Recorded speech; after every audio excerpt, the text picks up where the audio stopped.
మాజీ ముఖ్యమంత్రి వర్యులు పార్టీ అధ్యక్షులు వైఎస్ జగన్ మోహన్ రెడ్డి ఆదేశాల మేరకు మాజీ శాసనసభ్యులు పశ్చిమ నియోజకవర్గ సమన్వయకర్త మళ్ల విజయప్రసాద్ ఆధ్వర్యంలో ఈరోజు 26 జూలై 2026 ఆదివారం ఉదయం 10 గంటలకు మింది పశ్చిమ నియోజకవర్గ క్యాంపు కార్యాలయంలో జగన్ 2.0 సూపర్ యాప్ ఆవిష్కరణ కార్యక్రమం జరిగినది.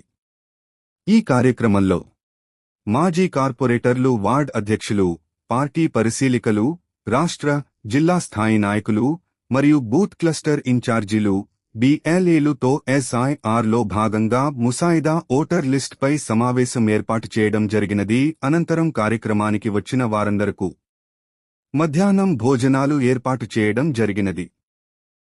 మాజీ ముఖ్యమంత్రి వర్యులు పార్టీ అధ్యక్షులు వైఎస్ జగన్ మోహన్ రెడ్డి ఆదేశాల మేరకు మాజీ శాసనసభ్యులు పశ్చిమ నియోజకవర్గ సమన్వయకర్త మళ్ల విజయప్రసాద్ ఆధ్వర్యంలో ఈరోజు 26 జూలై 2026 ఆదివారం ఉదయం 10 గంటలకు మింది పశ్చిమ నియోజకవర్గ క్యాంపు కార్యాలయంలో జగన్ 2.0 సూపర్ యాప్ ఆవిష్కరణ కార్యక్రమం జరిగినది.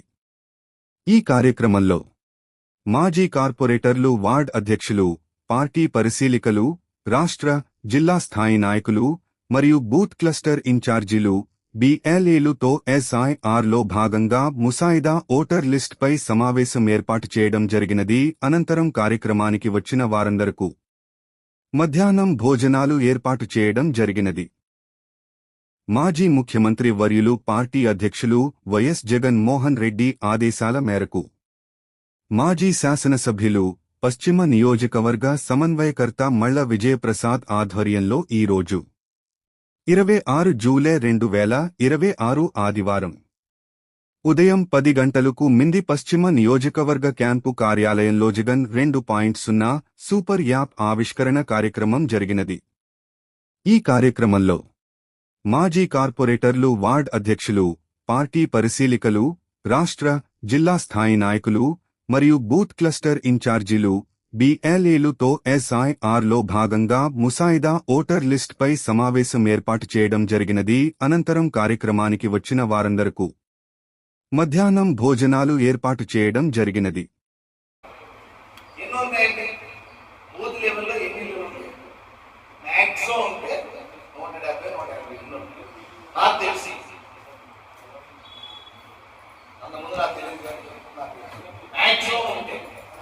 అంతకన్నా మాట్లాడాలి.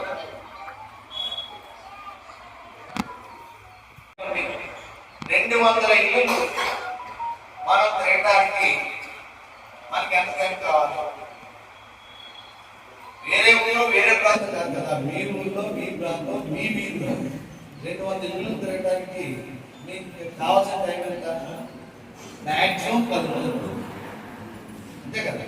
మ్యాక్సిమం 10 రోజులు అంటే ఒక పార్టీ కోసం, ఒక లీడర్ కోసం 10 రోజులు మనం టైంని వెచ్చిస్తే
యాక్సెసిబిలిటీ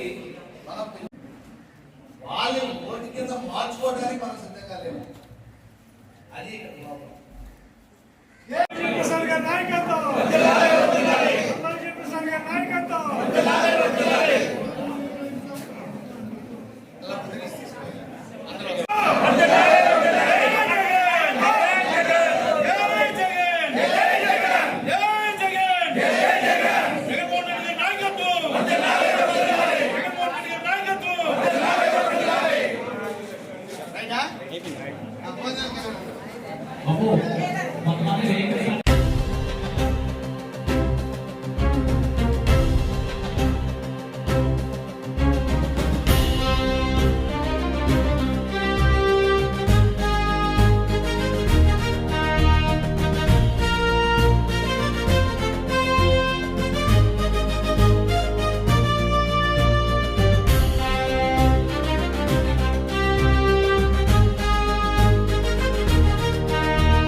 సార్ ఓకే అందరికీ నమస్కారం.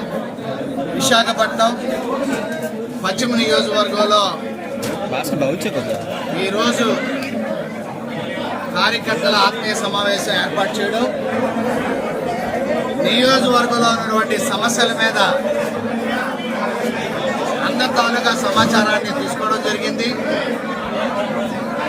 ఈ నియోజకవర్గంలో అనేక సమస్యలు వెంటాడుతూ ఉన్నాయి. అందులో ముఖ్యంగా నిన్న ఏదైతే తల్లికి వందనం మరి నిన్న డబ్బులు వాళ్ళ ఖాతాలో పడ్డాయో అనేక మందికి రాలేదని చెప్పి మోకుమ్మడిగా వారందరూ కూడా చెప్పడం జరిగింది. ఒక ఇంట్లో ఇద్దరుండే ఒకరికే వచ్చి ఒకరికి రాలేదని, కొంతమందికి రాలేదని, గత సంవత్సరం వచ్చిన వాళ్ళకి కూడా ఈ సంవత్సరం ఇవ్వలేదని చెప్పి ఇలాగా సమస్యల మీద కలవెత్తడం జరిగింది. అవన్నీ కూడా వార్డు వైజు, బూత్ వైజు సమాచారాన్ని తీసుకోమని చెప్పాను.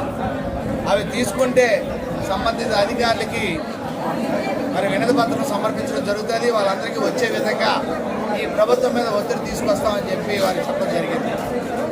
మీ అందరికీ తెలుసు, ఈరోజు దేశంలో కానీ రాష్ట్రంలో కానీ జరుగుతున్నటువంటి రాజకీయ పరిణామాలు, యూత్ తలుచుకుంటే ఏం చేయగలదు అన్నదానికి ఒకే ఒక ఉదాహరణ నిన్నటి వరకు ఢిల్లీలో జరిగినటువంటి నిరసన. కడుపు మండే యూత్ ఏదైనా చేయడానికి సిద్ధపడతారు. ఇదే విషయాన్ని గతంలో కూడా మీ ద్వారా రాష్ట్రంలో ఉన్నటువంటి అధికారులకి, రాష్ట్రంలో ఉన్నటువంటి ప్రభుత్వానికి, ప్రధానంగా నారా లోకేష్ గారికి, చంద్రబాబు నాయుడు గారికి కూడా హెచ్చరిక చేయడం జరిగింది. డిఎస్సీలో అవకతవకలు జరిగాయి. 3 లక్షల మంది ఉద్యోగాలు కోసం పరీక్షలు రాస్తే దొంగ జీవో తీసుకొచ్చి స్పోర్ట్స్ కోటా నెపంతో 15 లక్షల నుంచి 20 లక్షలకి ఆ సీట్లు అమ్ముకొని నిరుద్యోగికి కడుపు కొట్టారు అన్నది ప్రత్యక్షంగా విత్ ఎవిడెన్సెస్ ఆనాడు మాజీ ముఖ్యమంత్రి వైఎస్ఆర్ కాంగ్రెస్ పార్టీ నాయకులు జగన్మోహన్ రెడ్డి గారు ప్రెస్ మీట్ పెట్టి అందరికీ కూడా చూపించడం జరిగింది. ఇదే విషయాన్ని నియోజకవర్గంలో నిరసన కార్యక్రమం తెలియపరిచినప్పుడు మేము కూడా మాట్లాడాం. ఈ రోజుకి దాని మీద వారు స్పందించలేదు. మా డిమాండ్ ఒకటే, ఈ అవతవకల మీద సిబిఐ దర్యాప్తు చేయించాలి, నారా లోకేష్ రాజీనామా చేయాలి. నారా లోకేష్ రాజీనామా చేసేంత వరకు, సిబిఐ విచారణకి ఆదేశాలు ఇచ్చేంత వరకు ఈ నిరసనలు కొనసాగిస్తాం. రేపు 28వ తేదీన జీవీఎంసీ గాంధీ విగ్రహం దగ్గర భారీ నిరసన కార్యక్రమం జిల్లా అధ్యక్షుల ఆధ్వర్యంలో యూత్ విద్యార్థి విభాగం నిర్వహణలో అన్ని నియోజకవర్గాల నుంచి ఉన్నటువంటి యూత్ అంతా కూడా రేపు 28వ తేదీ గాంధీ విగ్రహం దగ్గర 10 గంటలకు రాబోతున్నారు. అక్కడి నుంచి అంబేద్కర్ విగ్రహం వరకు నిరసన ర్యాలీ నిర్వహించడం, దీని మీద ఈ ప్రభుత్వం మీద ఒత్తిడి తీసుకొస్తాం. స్టెప్ బై స్టెప్ దీన్ని ఉధృతం చేస్తాం. అన్యాయాన్ని నిలదీస్తాం. మీరు సిబిఐ ఎంక్వైరీ చేసి లోకేష్ రాజీనామా చేసేంత వరకు మేము ఊరుకునేది లేదు అని చెప్పి హెచ్చరిక జారీ చేస్తున్నాము.